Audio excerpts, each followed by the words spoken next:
Romanos capítulo 13, del versículo 1 al versículo 5, dice la palabra del Señor así: sométase toda persona a las autoridades superiores, porque no hay autoridad sino de parte de Dios, y las que hay por Dios han sido establecidas, de modo que quien se opone a la autoridad, a lo establecido por Dios, resiste. Y los que resisten acarrearán condenación para sí mismos, porque los magistrados no están para infundir temor al que hace el bien, sino al malo. ¿Quieres pues no temer la autoridad? Haz lo bueno y tendrás alabanza de ella, porque es servidor de Dios para tu bien. Pero si haces lo malo, teme, porque no en vano lleva la espada, pues es servidor de Dios, vengador para castigar al que hace lo malo, por lo cual es necesario estarle sujetos, no solamente por razón del castigo, sino también por causa de la conciencia. Amén. Señor y Dios, Padre, en el precioso nombre de Cristo Jesús queremos darte muchas gracias por esta mañana y la oportunidad que nos das de poder estar reunidos en tu nombre para escuchar tu palabra, para adorarte y exaltar tu nombre como lo hemos hecho, Señor. Bendito Señor, yo quiero darte gracias por las vidas de mis hermanos que están en esta mañana reunidos en este lugar, por las vidas de mis hermanos que en esta mañana nos encuentran acá, Señor. Seas tú guardándoles y bendiciéndoles, y seas tú permitiéndonos escuchar la voz tuya, tu palabra, bendito Señor. Que seas ayudándonos a comprender cuál es tu buena voluntad, que es agradable y perfecta, Señor, de manera en que podamos vivir de acuerdo a ella, Señor. Instrúyenos, como dice tu palabra. Enséñanos y haznos ver tu camino. Haznos ver tu luz, Señor, porque en tu luz veremos la luz, Señor. Gracias, bendito Señor, porque tu palabra es lámpara a nuestros pies y lumbrera a nuestro camino, y ella es la que guía nuestro andar, Señor. Colocamos este tiempo en tus manos y rogamos tu bendición y tu misericordia en el precioso nombre de Cristo Jesús. Amén y amén. Mis amados hermanos, una de las cosas que como creyentes debemos aprender es que Dios ha establecido en su palabra aquellas cosas que debemos creer y la verdad que se conoce como doctrina. En la palabra de Dios también nos ha dado su voluntad para ser escuchada y obedecida. Y eso es lo que se considera justo. Nos ha dado las maneras en que debemos hacer las cosas, que es la metodología o los medios para hacerlas. Y por último nos ha dado en las páginas de las Escrituras las instituciones para que cada una de esas cosas que Dios ha delegado sean hechas, sean realizadas. Para resumirlo, podríamos decirlo de la siguiente manera. En la Biblia Dios nos ha dado lo que debemos creer, la doctrina. Nos muestra por qué debemos creerlo. Es su voluntad. La manera de llevar a cabo, o sea, la metodología, y quiénes son los responsables de llevar a cabo esas acciones de acuerdo a las jurisdicciones. Marí lo mencionaba en el tiempo en el que cantamos. Dios nos dice el qué, el cómo y el quién debe hacerlo. Yo a eso le agregaría el quién y el por qué. Hay una razón por la cual hacemos nosotros las cosas. Dios nos dice todo eso en su palabra. Dios nos revela qué debemos creer y por qué debemos creerlo. Pero también nos dice qué debemos hacer y quién debe hacerlo. Eso es lo que está en la palabra del Señor. Ahora, tomando en cuenta este último aspecto, hoy vamos a estar hablando acerca de la doctrina perdida de la jurisdicción. Y ese es el título de este sermón. La doctrina perdida de la jurisdicción. En estos días empezamos una serie sobre el plan de Dios para la familia y la iglesia local, y estuvimos hablando en los últimos domingos acerca de la doctrina de la suficiencia de las Escrituras. Era importante partir de esa base porque es el principio sobre el cual nosotros hacemos todas las cosas. Por medio de las Escrituras Dios nos ha determinado su voluntad y la manera en la cual llevamos a cabo su voluntad.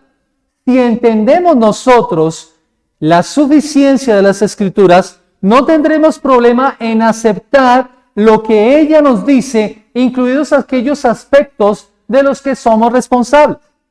Eso es lo que debemos entender nosotros en cuanto a la doctrina de la suficiencia de las Escrituras. Si la aceptamos, que espero hayamos aceptado esa verdad, que la palabra de Dios es suficiente como norma de fe como indicativo para nuestras vidas, en donde encontramos la voluntad de Dios para nosotros, en donde todo lo que ella nos dice, en cuanto a todo lo que ella nos dice es verdad, entonces no vamos a tener problema para entender este tema de las jurisdicciones.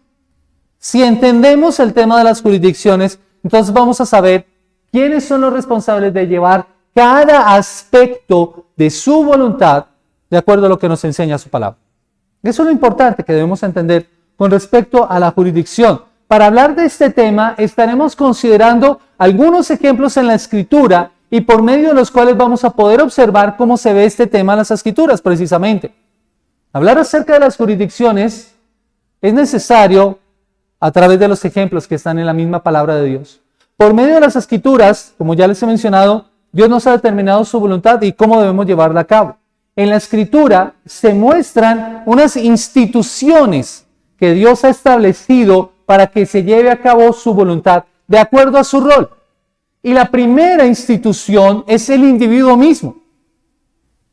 Como individuos nosotros somos responsables, pero también hay familias, hay iglesias y hay gobierno. Esas son las 4 instituciones básicas que Dios ha establecido: individuos, familias, iglesia y gobierno. Cada uno de ellos tiene un rol dentro de la sociedad. De hecho, podemos mencionarlo así: individuos forman familias y esas familias son el núcleo básico de la sociedad. Pero Dios ha establecido dentro de esa sociedad un grupo particular que se reúne y que forma una gran familia, y esa es la iglesia, que tiene un rol. ¿Qué es entonces una jurisdicción? Es lo que vamos a estar estudiando. ¿Qué pasa cuando los responsables en esa jurisdicción no cumplen su rol? ¿Cómo se ve cuando la doctrina de la jurisdicción está conectada con la voluntad de Dios y los propósitos de Dios para el mundo? Eso es lo que quiero que estemos considerando. Y lo primero que debemos ver es qué es una jurisdicción, la palabra jurisdicción. Cuando hablamos acerca de jurisdicción, pensamos en un término casi legal. De hecho, en nuestro país se ha hecho muy mencionada una sigla, JEP. ¿Recuerdan lo que significa JEP? La Jurisdicción Especial para la Paz. Es un conjunto de jueces que tienen como responsabilidad juzgar todos aquellos actos o crímenes o sucesos que ocurrieron durante el conflicto armado de más de 50 años que nosotros como país hemos tenido. Ellos juzgan de acuerdo a unos criterios a estos criminales, a estas personas que han estado involucrados en estos actos violentos del país, en este proceso de paz que se ha intentado implementar en el país. En el significado más básico, la jurisdicción es poder o autoridad que tiene alguien para gobernar. Poder o autoridad que tiene alguien para gobernar. También se habla de jurisdicción en un territorio en el cual un juez ejerce unas facultades. También hablamos de autoridad o poder o dominio sobre otro. Eso es jurisdicción. Cuando hablamos entonces de una jurisdicción, estamos hablando de un lugar donde alguien ejerce dominio o control, donde se tiene autoridad. Por eso la JEP en nuestro país tiene un control y un dominio particular sobre un tipo de crímenes. No van a juzgar otros. Esa es una jurisdicción especial que se está aplicando en nuestro país. Pero podemos hablar de distintas jurisdicciones. Nuestra Policía Nacional tiene una jurisdicción dentro de las fronteras de nuestro país. Entonces, si hay un delito que se ha cometido y hay un delincuente que ha cometido un delito, la Policía Nacional no puede traspasar los límites si ese delincuente ha cruzado la frontera, porque ya no tiene jurisdicción en ese lugar. Ya no tiene jurisdicción en ese lugar. Ya no tiene autoridad para ejercer control y autoridad. Pues bueno, de eso se trata también en cierto sentido la doctrina de la jurisdicción dentro de la Biblia. La Biblia nos establece unos límites dentro de una jurisdicción, dentro de una institución donde se deben ejercer unas ciertas funciones. Eso es una jurisdicción. Y es que podemos seguir mirando ejemplos. El Estado colombiano tiene unas jurisdicciones. Recuerden que nuestro Estado colombiano está dividido en 3 ramas: el Poder Ejecutivo, el Legislativo y el Judicial. Y cada una tiene una jurisdicción donde se ejercen sus funciones, donde cumplen su rol. Y cuando hay un choque de poderes, hay una frase que han acuñado los medios y es la frase de el choque de trenes. Cuando hay un choque de trenes, cuando hay un poder que se está chocando entre ellos. Pues bueno, como les digo, de eso se trata entonces la cuestión de la jurisdicción. Cuando estamos examinando entonces este tema, es importante reconocer la importancia de ello dentro de la Escritura. Porque como les digo, dentro de los 4 estamentos que Dios ha establecido, Dios ha colocado unos roles y unas funciones que deben cumplirse, de acuerdo a la situación. Cuando esas 4 instituciones que Dios ha establecido actúan, pues va a haber bendición, pero cuando no se cumple esa jurisdicción, cuando no se cumplen esos mandatos, va a ser muy difícil que haya armonía. Por eso el individuo, la familia, la iglesia y por último el Estado tienen unas responsabilidades dadas por Dios y cada una de ellas tiene sus funciones, donde deben realizar también esas funciones.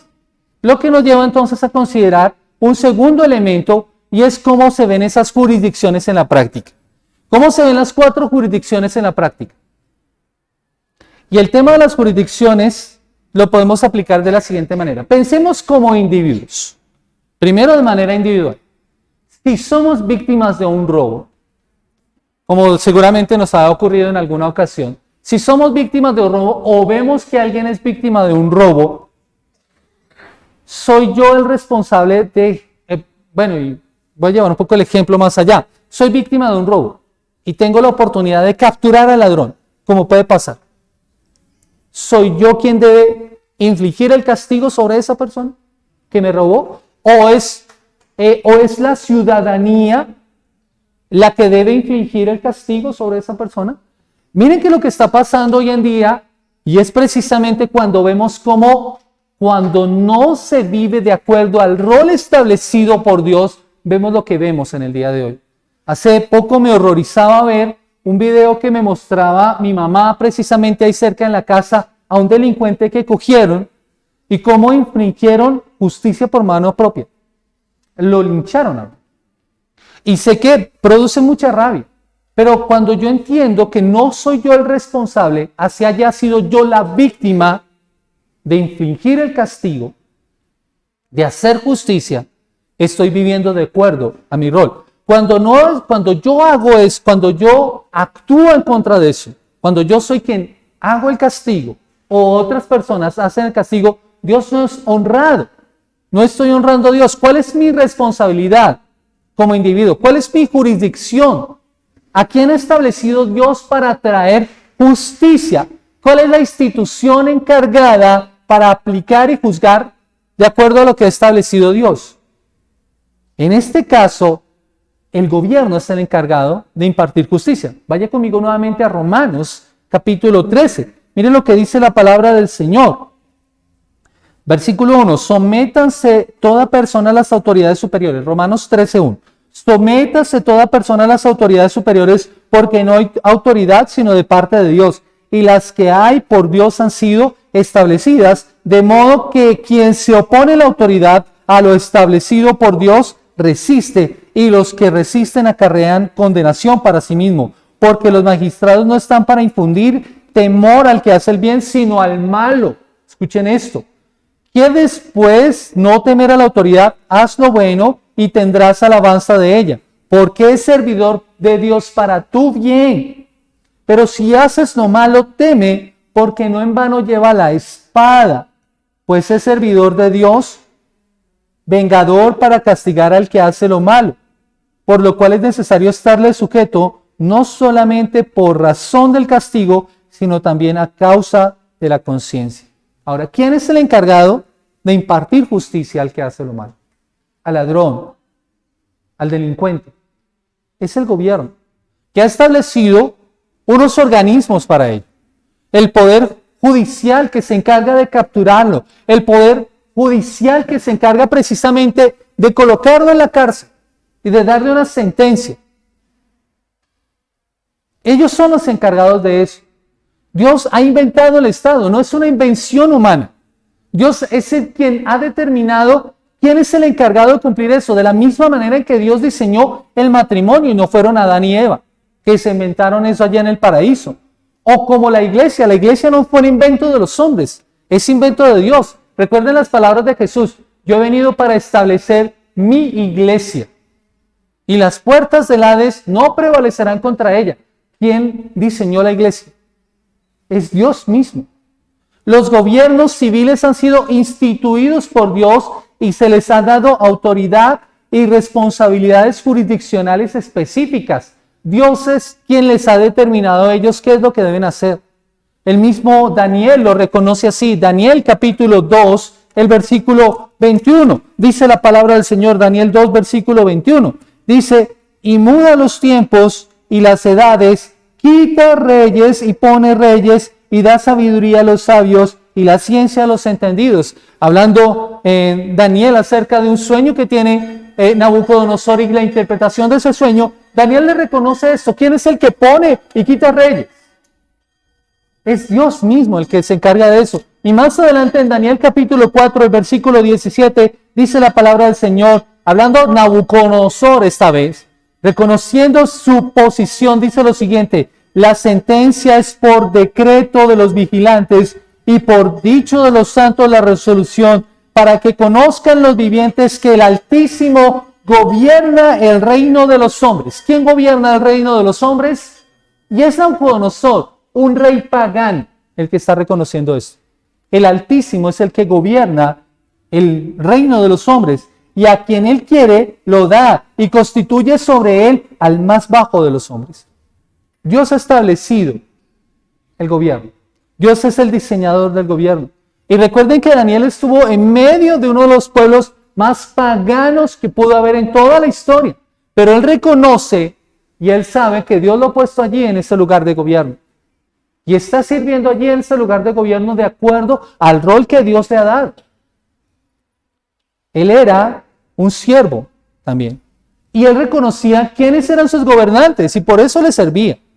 Pero también vamos a ver en una próxima enseñanza cuáles son los límites de esa jurisdicción. Porque eso es importante entenderlo para nosotros también. Jeremías capítulo 43, el versículo 10 dice la palabra del Señor. Jeremías capítulo 43, versículo 10 dice, hablando acerca de Babilonia, y dice: y diles, así ha dicho Jehová de los ejércitos, Dios de Israel: he aquí yo enviaré y tomaré a Nabucodonosor, rey de Babilonia, mi siervo, y pondré su trono sobre estas piedras que he escondido, y extenderá su pabellón sobre ellas. ¿Quién había colocado a Nabucodonosor? Dios mismo. Dios permitió ese reino. Y era un reino malo. Pero Dios lo había permitido con un propósito. Y en ese sentido, Nabucodonosor era un siervo del Señor. Pero es que así son todos los gobernantes de la tierra. Gústenos o no, mis amados hermanos. Aquí es importante entender eso. Por eso es que la palabra de Dios nos dice en el Nuevo Testamento qué es lo que nosotros tenemos que hacer por nuestros gobernantes. Orar por ellos. Sean buenos o sean malos. Pablo, hablando a los romanos, está hablando acerca de uno de los gobiernos más duros de la historia. El gobierno romano. Y el que le decía a los cristianos: vayan y sublévense contra este gobierno. Hagan ustedes justicia por su... No, sométase a toda autoridad. Esa es la acción correcta del cristiano. Los gobiernos civiles han sido establecidos, han sido instituidos por Dios para asegurarnos que podamos vivir juntos con otras personas. Los gobiernos tienen un propósito. Y piensen en esto, mis amados hermanos. Imagínense si vivir bajo un gobierno como el que nosotros vivimos, como el gobierno malo que nosotros tenemos, porque indudablemente no es un gobierno bueno. Pero sin ese gobierno, imagínense cómo sería una sociedad. Si nomás así hay maldad, si nomás así hay delincuencia. Imagínense si no hubiera un límite. Dios ha permitido y permite los gobiernos para que funcionen de esa manera, para que podamos vivir en paz y en armonía. Por eso la palabra del Señor dice que nosotros debemos orar por nuestros gobernantes para que podamos vivir como quieta y reposadamente. Esa es la jurisdicción del gobierno. Por eso es que dice que el gobierno lleva la espada, o sea, lleva la posibilidad de aplicar castigo. Ese es el sinónimo de la espada. Ahora, ¿cómo sería si todos lleváramos la espada? Si todos lleváramos la espada y no hubiera un gobierno que nos limitara a nosotros, sería muy difícil. Si yo hago justicia por mi propia mano, el gobierno debería juzgarme también a mí. Y sé que ahí va a haber una discusión también cuando hablemos acerca de legítima defensa. Pero esa discusión es un asunto aparte de lo que Pablo está diciendo acá. De hecho, es curioso porque en el Antiguo Testamento, cuando se estaban estableciendo se estaban repartiendo las tierras, Dios había establecido unas ciudades de refugio específicas para aquellos que hubieran cometido un homicidio no culposo, doloso, un homicidio en el que no hubo intención. Entonces, para salvaguardar la vida de esa persona debía ir a vivir en esas ciudades de reposo. De refugio, de reposo no, sino de refugio, gracias. De refugio, para poder ser librado de ese tipo de cosas. Vean cómo funcionan las instituciones, cómo debían funcionar. Ese era el diseño de Dios para que funcionara el Estado, para que hubiera un control y una armonía dentro de la ciudad, dentro del pueblo de Israel. Así debería funcionar un gobierno. Pero mis amados hermanos, no tenemos esos gobiernos. Y sin embargo, Dios nos ordena a nosotros que nosotros debemos someternos a ellos. ¿Qué pasa si un gobierno no obedece a Dios, no cumple su mandato, no castiga al malo? Ese gobierno ha pecado contra Dios y el mal aumenta. Por eso Juan Calvino decía que cuando Dios quiere juzgar a una nación, les da malos gobernantes. Ahí es cuando nosotros tenemos que ser muy conscientes de la responsabilidad que tenemos de orar, de predicar el mensaje del Evangelio, para que ese tipo de cosas cambien, mis amados hermanos. Dios ha establecido el medio de subsistencia del Estado, por eso. ¿Qué ha establecido Dios para que el Estado subsista? Que tengamos que pagar impuestos. Tenemos que pagar impuestos. No nos gusta. No los podemos evitar, decía alguien, pero tenemos que pagar. Y como creyentes estamos obligados a hacerlo. Miren lo que dice Romanos capítulo 13, el versículo 6 y 7. Por esto pagáis también los tributos, porque son servidores de Dios que atienden continuo a esto mismo. Pagad a todos lo que debáis, al que tributo, tributo, al que impuesto, impuesto, al que respeto, respeto, al que honra, honra. En alguna ocasión le preguntaron a Jesús: Maestro, ¿es lícito dar tributo al César? ¿Y cuáles fueron las palabras de Jesús? Muéstreme primero la moneda, porque el primero señaló la moneda, el tributo que debía pagarse. ¿De quién es la inscripción? Decía él. ¿Del César? Pues dad al César lo que es del César. Eso es lo que hay que darle al César. Impuesto, tributo. Pero dad a Dios lo que es de Dios, dijo también. Y ahí estaba dándonos una responsabilidad a nosotros. Primero como ciudadanos, pero también como creyentes. Porque hay unos límites sobre los cuales nosotros debemos también darle tributo y honra a aquellos gobernantes. Que es algo que también tenemos que considerar. Ahora, como individuo, en el caso de que yo he sido víctima de un robo, y como no puedo aplicar justicia por mi propia mano, ¿cuál es mi responsabilidad? ¿Cuál es mi jurisdicción? La palabra de Dios dice que yo debo perdonar. Yo debo perdonar. Lucas capítulo 6, versículo 27 y versículo 28. Lucas capítulo 6, versículo 27 y versículo 28. Dice la palabra del Señor de la siguiente forma: pero a vosotros los que oís os digo, amad a vuestros enemigos, haced bien a los que os aborrecen, bendecid a los que os maldicen y orad por los que os calumnian. ¿Cuál es mi responsabilidad como individuo en este tipo de circunstancias? Debo perdonar. En alguna ocasión, y si mi memoria no me falla, creo que fue Juan Carlos Wright, que alguna vez le robaron. Y él lo que dijo en ese momento es: bueno, gracias Señor, porque Aunque me robaron, no me quitaron la vida. Y aunque me robaron, lo único que me quitaron fueron bienes materiales.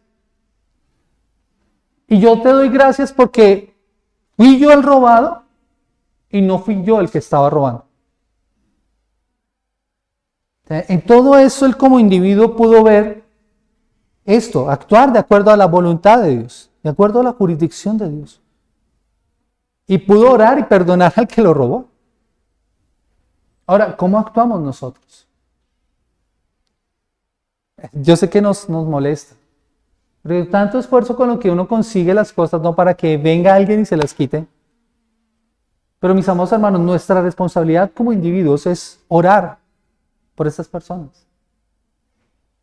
Y yo he insistido en algo, si vemos maldad desbordada en nuestra ciudad, es porque la iglesia a nivel general, pero nosotros también de manera particular, no hemos estado cumpliendo con nuestro rol y con nuestra responsabilidad de predicar el Evangelio, de llevar y extender el Evangelio. Porque esa es una forma en la que se refrena el mal. Eso es algo que nosotros debemos hacer. Pero no solamente pensemos en en individuos y en gobierno. ¿Y qué de la familia? Que es otra institución. Por poner un ejemplo, si yo les dijera, y especialmente esto para los niños, traje la vara para disciplinar a los niños que en el culto se están portando mal. ¿Cómo responderían ustedes si yo les dijera, de aquí en adelante el niño que se porte mal, yo voy a aplicarles el castigo, yo como pastor? De seguro ustedes me mirarían así asombrados y seguro no me lo permitirían. ¿O sí lo permitirían? Pero no es mi responsabilidad porque no es mi jurisdicción. ¿Qué versículo, mirando la palabra de Dios, qué versículo podríamos citar nosotros para poder responder a esta afirmación que yo acabo de hacer? ¿Por qué yo no tengo la responsabilidad, la jurisdicción de disciplinar a sus hijos? ¿Qué versículo me podrían citar? Yo espero que ustedes me citaran Efesios 6:4. ¿Quiénes son los responsables de disciplinar e instruir a sus hijos? Miren lo que dice la palabra del Señor. Efesios 6:4 dice, y vosotros, pastores, y vosotros, padres, no provoquéis a ira a vuestros hijos, sino criadlos en disciplina y amonestación del Señor. O sea, no es mi responsabilidad, es responsabilidad de ustedes, padres, disciplinar a sus hijos. Dice que son los padres los que deben criar a sus hijos en la disciplina y amonestación del Señor. No es responsabilidad del pastor aplicar la disciplina sobre los hijos de los creyentes. Es responsabilidad de ustedes como padres criar. ¿Ven esa responsabilidad? Yo les pongo otro ejemplo. En el año 2016, el Ministerio de Educación Nacional pretendía imponer en los colegios una serie de cartillas sobre educación sexual. Millones de padres se opusieron y nació un movimiento en ese momento que se conoció con Mis hijos no te metas. ¿Cuál era el asunto allí? Que nuevamente el Estado estaba usurpando una jurisdicción que corresponde solamente a los padres. El Estado tiene que posibilitar cosas como educación, pero en cuanto a lo moral, esa responsabilidad le corresponde a dos instituciones según la Biblia: padres e iglesia. En cuanto a lo moral, padres e iglesia tienen la responsabilidad. Lo que estaba ocurriendo en aquel entonces fue una clara violación jurisdiccional. Y gloria a Dios que se levantaron los padres y dijeron no. Y espero que siga manteniéndose ese no en los millones de padres que se han levantado. Un Estado cada vez más presente, más controlador, va a tender a imponernos a nosotros lo que queremos hacer. Ese es el gran problema de lo que pasa en muchos países. Aún dentro de la iglesia, el Estado determina qué es lo que debe predicar y qué es lo que no se debe predicar dentro de una iglesia. Y eso es una violación jurisdiccional. De la misma forma en que la iglesia no puede ejercer control y dominio sobre el Estado porque no es su jurisdicción, el Estado no debe tener control ni dominio sobre la jurisdicción de la iglesia. Mis amados hermanos, ahí es importante considerar la palabra del Señor para que podamos ver. vuelvo e insisto, ¿cuál es el rol de los padres en cuanto a sus hijos en la crianza moral? Deben criarlos en la disciplina y amonestación del Señor. Esa es la responsabilidad. Pero a los hijos también les dicen, hijos, porque estamos hablando de familia. Hijos, miren lo que dice la Escritura. Y versículo 1 de Efesios 6, hijos, obedeced en el Señor, y eso es importante, en el Señor. ¿Cómo deben obedecer los hijos a los padres? En el Señor, a vuestros padres, porque esto es justo. Honra a tu padre y a tu madre, que es el primer mandamiento con promesa, para que te vaya bien y seas de larga vida sobre la tierra. Pero recalco eso en el Señor, porque nuevamente, esto no es obediencia a ciegas. Por eso es en el Señor, en todo aquello que vaya de acuerdo a su voluntad revelada en la palabra. Si un padre dice a sus hijos que deben hacer algo que va en contravía de la palabra del Señor, los hijos deben decir no, porque eso va en contra de la palabra del Señor. Y allá es cuando los niños deben saber y conocer la palabra del Señor. Mis amados hermanos, es importante esto. Esta es una enseñanza que viene inclusive desde el Antiguo Testamento. Deuteronomio capítulo 6, versículo 6 al versículo 9, lo hemos leído en otras ocasiones. Miren lo que dice la palabra del Señor. Deuteronomio capítulo 6, versículo 6 al 9. Y estas palabras que yo te mando hoy estarán sobre tu corazón y las repetirás a tus hijos y hablarás de ellas estando en tu casa y andando por el camino y al acostarte y cuando te levantes, y las atarás como una señal en tu mano y estarán como frontales entre tus ojos y las escribirás en los postes de tu casa y en tus puertas. Nuevamente, ¿de quién es la responsabilidad? Padres. Enseñan a sus hijos. Léanles la palabra del Señor. Oren con ellos. Instrúyalos en todo momento. En todo momento. La iglesia ayuda también en esa parte. Noten que la enseñanza de la palabra del Señor no es solamente que los padres enseñan a sus hijos, sino que había una comunidad que ayudaba en eso. Cuando el pueblo se estableció en la tierra prometida, una de las primeras cosas que hicieron era que la iglesia, la comunidad estaba allí.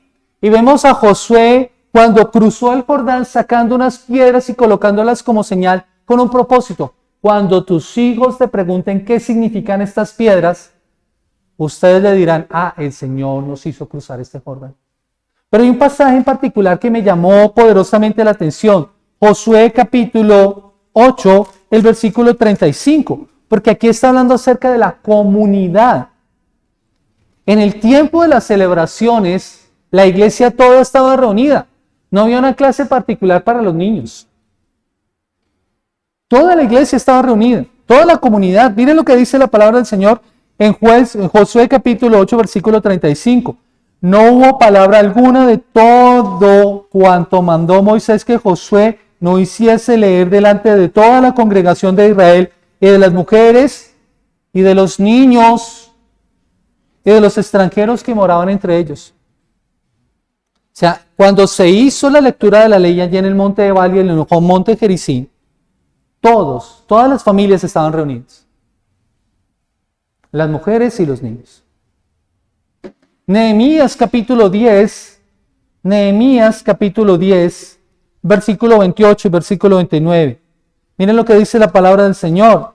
Y esto es cuando ya se dedicó el templo, cuando ya se han construido los muros. Dice la palabra del Señor, Nehemías capítulo 10, versículo 28 y 29. Y el resto del pueblo, los sacerdotes, levitas, porteros y cantores, los sirvientes del pueblo y todos los que se habían apartado de los pueblos de las tierras a la ley de Dios, con sus mujeres, sus hijos e hijas y todo el que tenía comprensión y discernimiento, se reunieron con sus hermanos y sus principales para protestar y jurar que andarían en la ley de Dios que fue dada por Moisés, siervo de Dios, y que guardarían y cumplirían todos los mandamientos, decretos y estatutos de Jehová nuestro Dios. ¿Quiénes estaban allí presentes? Todas las familias reunidas. Hombres, mujeres y niños. ¿Y qué era lo que estaban haciendo los niños allí también? Estaban comprometiéndose a cumplir junto con sus padres la ley del Señor. Allí estaba, pero era la comunidad completa, la iglesia completa, la asamblea completa reunida. Por eso es que es tan importante la reunión de la palabra del Señor. El mismo Jesús, cuando estaba enseñando, que le traían los niños, ¿recuerdan sus palabras? Cuando los discípulos le dijeron que se ponían molestos con los padres porque traían a los niños para que Él los bendijera. ¿Recuerdan las palabras de Jesús? Dejad venir los niños a mí. Dejad venir los niños a mí.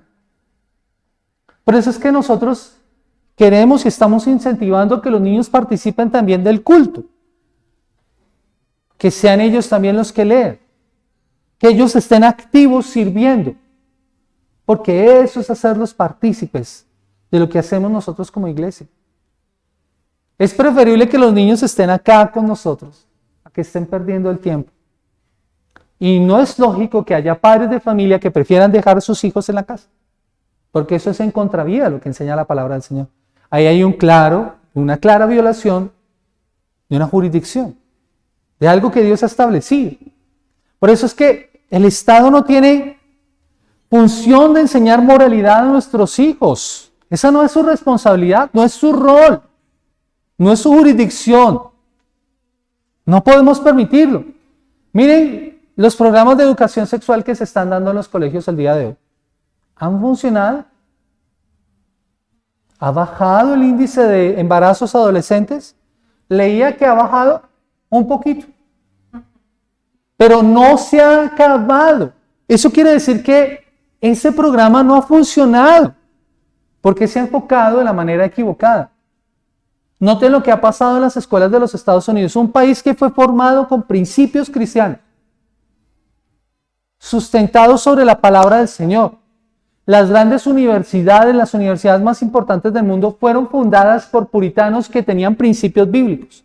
Pero noten lo que ha pasado. Se empezó sacando la Biblia de las escuelas, prohibiendo la oración, y noten la decadencia moral en la que ha caído esta cultura.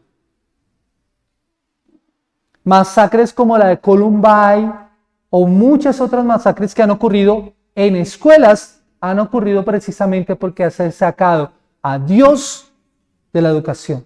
¿Y quién fue quien promovió eso? El Estado.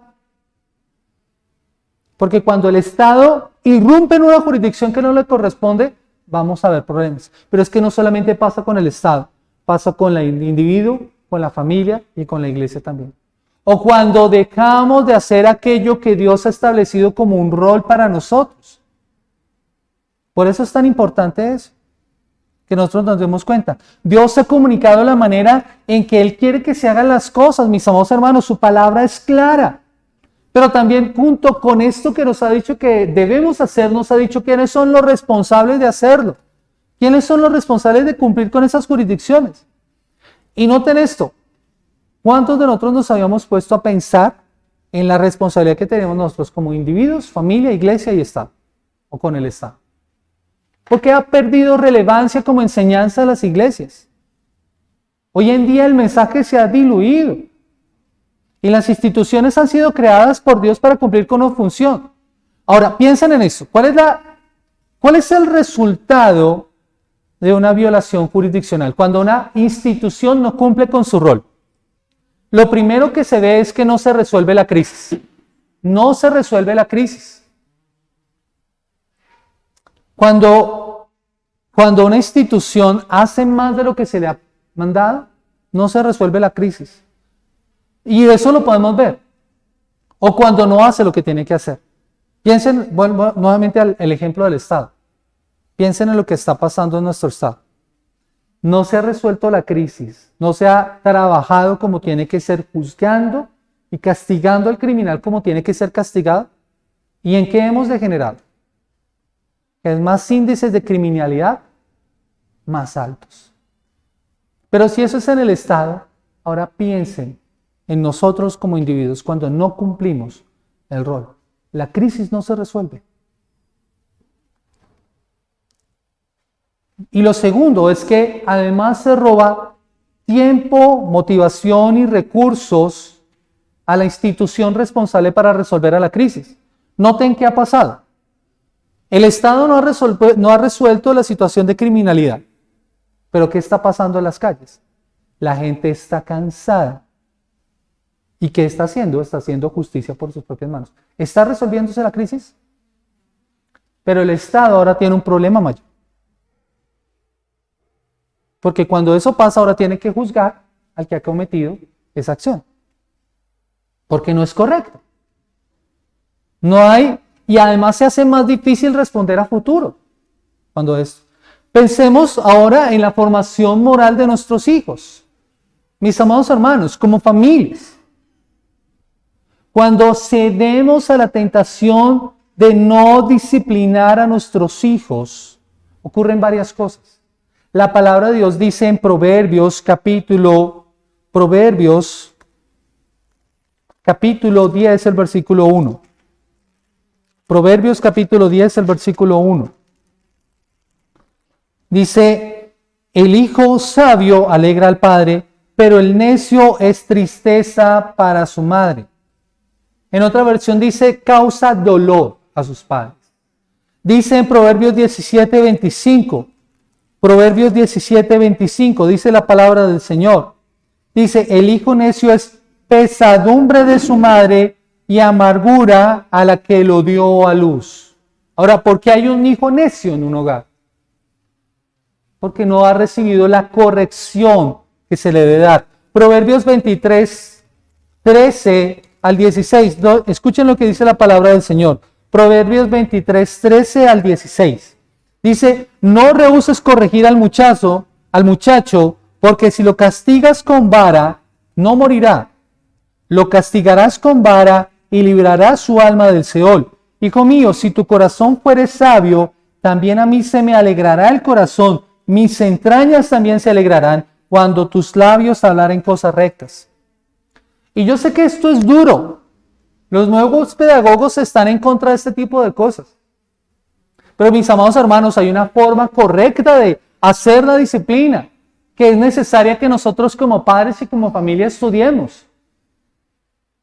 O sea, no es que, de hecho la misma escritura pone unos límites. No se apresure tu alma a destruir a tu hijo con la vara.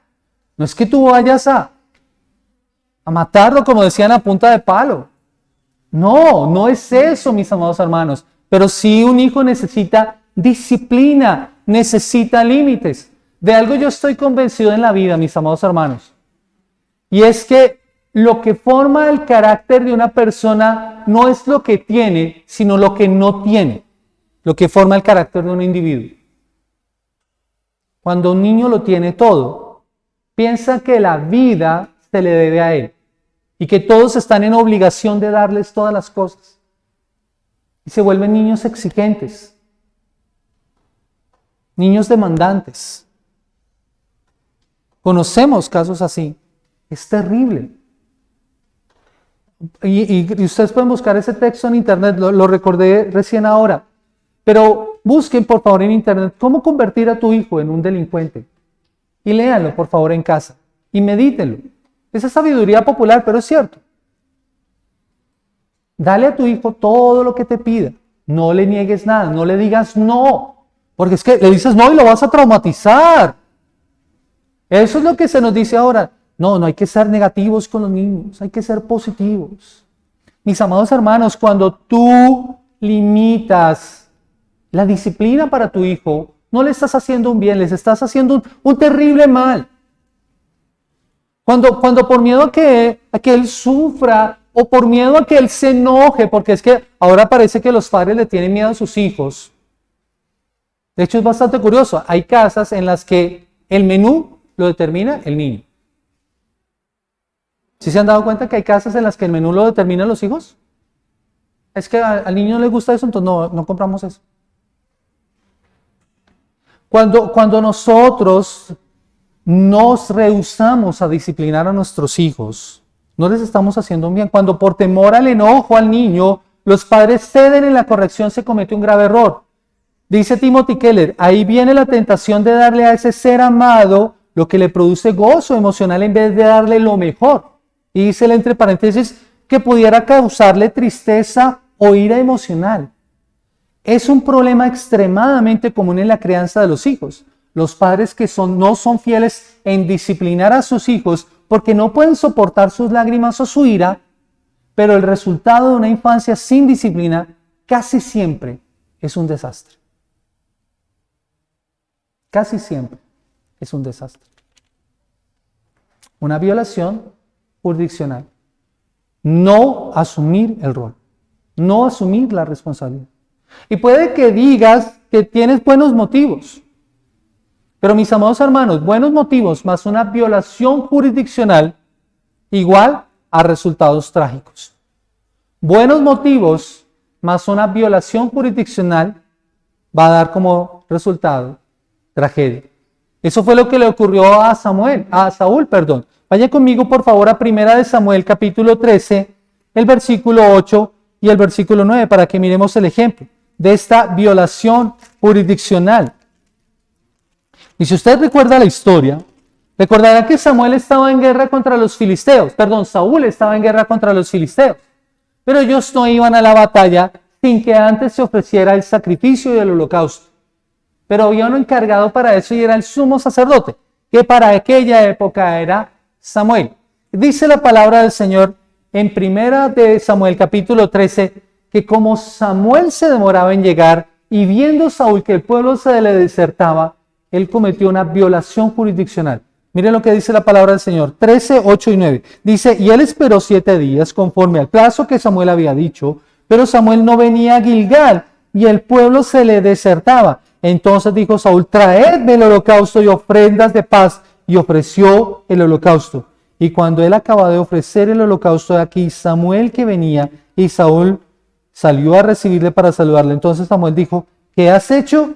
Y Saúl respondió, porque vi que el pueblo se me desertaba, y que tú no venías dentro del plazo señalado, y que los filisteos estaban reunidos en Micmac. Me dije, ahora descenderán los filisteos contra mí, y no he implorado el favor de Jehová. Me esforcé pues y ofrecí el holocausto. Entonces Samuel dijo a Saúl, locamente has hecho, no guardaste el mandamiento de Jehová tu Dios que él te había ordenado, pues ahora Jehová hubiera confirmado tu reino sobre Israel para siempre. Mas ahora tu reino no será duradero. Jehová se ha buscado un varón conforme a su corazón, el cual Jehová ha designado para que sea príncipe sobre el pueblo, por cuanto tú no has guardado lo que Jehová te mandó. Buenos motivos, violación jurisdiccional, resultado, tragedia.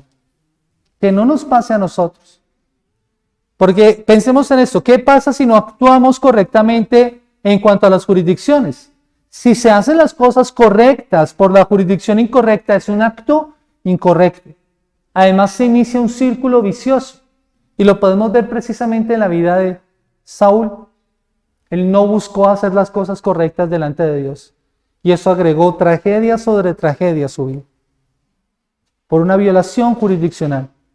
Mientras más responsabilidad asume una institución traspasando los límites de su jurisdicción, más tiempo, recursos y motivación le roba a la institución encargada para realizar su trabajo. Pasa en todos los ámbitos de la vida. Pasa en todas las instituciones. ¿Qué tenemos que hacer? Mis amados hermanos, tenemos que arrepentirnos. Tenemos que pedirle perdón al Señor. Porque muchas veces, muchas ocasiones, hemos dejado de hacer aquello que Dios nos ha llamado a hacer. O hemos hecho, como lo decía bien Mari, aquello que no se nos ha mandado a hacer. Violando la jurisdicción. Y no les pasa solamente, no nos pasa no solamente a nosotros como individuos, nos ha pasado como iglesia. Nosotros como iglesia, como comunidad, debemos pedirle perdón al Señor. Porque hemos hecho lo que Dios no nos ha dicho que tenemos que hacer, o hemos hecho más de lo que teníamos que hacer. Y aunque teníamos tal vez buenas motivaciones, no era nuestra jurisdicción. Y hemos pecado contra el Señor. Así que cada uno tiene que hacer una evaluación con la palabra del Señor. Y decirle, Señor, como individuo, como persona, ¿dónde yo he violado la jurisdicción que tú has establecido para mí?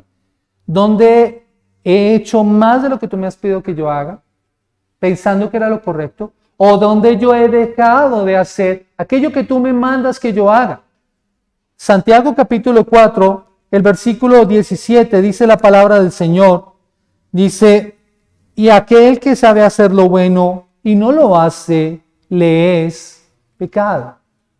Así que tenemos que pedir perdón. Pensemos en cuántas veces hemos usurpado el rol a otra institución de modo que no la hemos dejado actuar con respecto a su responsabilidad y con esto hemos pecado. Debemos pedir perdón de no asumir nuestro rol dentro de nuestra jurisdicción, ese rol que Dios nos ha dado, y de hacer más allá de acuerdo a nuestra jurisdicción, como individuos, como familias, como iglesia. Debemos pedirle a Dios que nos ayude a asumir nuestra responsabilidad en cuanto a los roles que nos ha otorgado. Por esto partíamos de una enseñanza, de la suficiencia de la palabra del Señor. Todo lo que nosotros encontramos en cuanto a todo lo que ella dice es verdad. Entonces ella nos dice lo que debemos creer, por qué debemos creerlo, cómo debemos hacerlo y quién debe hacerlo. Debemos pedirle al Señor que nos ayude para actuar de acuerdo a nuestra jurisdicción. Debemos pedirle a Dios que nos ayude a asumir nuestra responsabilidad en cuanto a los roles que Dios nos ha otorgado. Eso es lo que nosotros debemos hacer. Debemos estudiar cuál es nuestra jurisdicción como individuos, como familias, como iglesia. Y debemos entender las jurisdicciones de los demás de manera que no usurpemos sus responsabilidades. Eso es de doble vía, o sea, tengo que entender mi responsabilidad, mi rol, pero también tengo que entender el rol del otro para no usurparlo, para no hacer más allá, para no estar pecando delante de Dios. Dios ha decidido lograr los aspectos de su voluntad por medio de individuos, familias, iglesias y gobiernos. ¿Cómo se va a aplicar esto a la Gran Comisión? Eso es algo que nosotros tenemos que estudiar. Pero particularmente eso lo vamos a aplicar a nosotros como familias y como iglesia. Individuos, familias e iglesia. Entender cuál es el plan de Dios para nosotros es lo importante en esta serie. Y si estás sin Cristo en esta mañana, mi deber como pastor de esta iglesia es llamarte al arrepentimiento. Sería un error de mi parte. Sería una violación de la jurisdicción que Dios me ha otorgado a mí como pastor. No declarar el pecado en nuestras vidas. Porque nosotros toda nuestra vida hemos vivido violando los mandamientos de la ley de Dios, viviendo como si Dios no existiera. Pero estás aquí porque alguien te invitó o estás compartiendo esta enseñanza contigo. Y esas son buenas noticias, porque para ti significa que alguien se preocupó por ti y cumplió con su deber de predicarte el evangelio para que vengas a Cristo en arrepentimiento y fe y puedas disfrutar de vida eterna. El primer paso como individuo es que reconozcas que eres pecador y que Cristo pagó el precio de tus pecados para darte la salvación. Ahora puedes formar parte de la iglesia y la iglesia te va a ayudar para que puedas cumplir con tu responsabilidad como individuo delante de Dios, según la enseñanza de la palabra. Quiero invitarles a que en esta mañana me acompañen en oración y demos gracias a Dios. Y le pidamos al Señor que nos ayude para poder vivir de acuerdo a lo que Él ordena en su palabra. Pues Señor y Padre Celestial, en el precioso nombre de Cristo Jesús queremos darte gracias en esta mañana por el tiempo y la oportunidad que nos has dado de escuchar tu palabra, vivir el mensaje de la Escritura, Señor, y ayudarnos a entender la responsabilidad que tenemos como individuos, familias, iglesia, pero también la responsabilidad que tiene el Estado y cómo nosotros debemos relacionarnos con ese Estado que tú has establecido, Señor. Perdónanos, Padre, por todas las veces en que nosotros hemos actuado más allá de lo que tú nos has pedido, Señor, violando la jurisdicción, desobedeciendo tu mandato claro, o todas las veces que hemos dejado de actuar, Señor, en las que, entendiendo nuestras responsabilidades, no hemos vivido de acuerdo a ellas, no hemos actuado de acuerdo a ellas. Señor, perdónanos a nosotros como personas, perdona a nuestras familias, perdona a esta iglesia, Señor, y te rogamos que sea tu palabra el sustento, Señor, sobre el cual nosotros hagamos todas las cosas para tu gloria y para tu honra, Señor. Te ruego por estas familias aquí reunidas y representadas, Señor. Te ruego que en tu gracia y en tu favor tú hables a sus vidas y a sus corazones, de modo en que ellas sean animadas y esforzadas para poder cumplir de acuerdo a esos roles que tú has establecido, Señor, para tu gloria y para tu honra, Señor, para la extensión de tu reino y para la alabanza de tu nombre, Señor. Todo esto te lo pedimos, orando y dando gracias a ti en el precioso nombre de Cristo Jesús. Amén.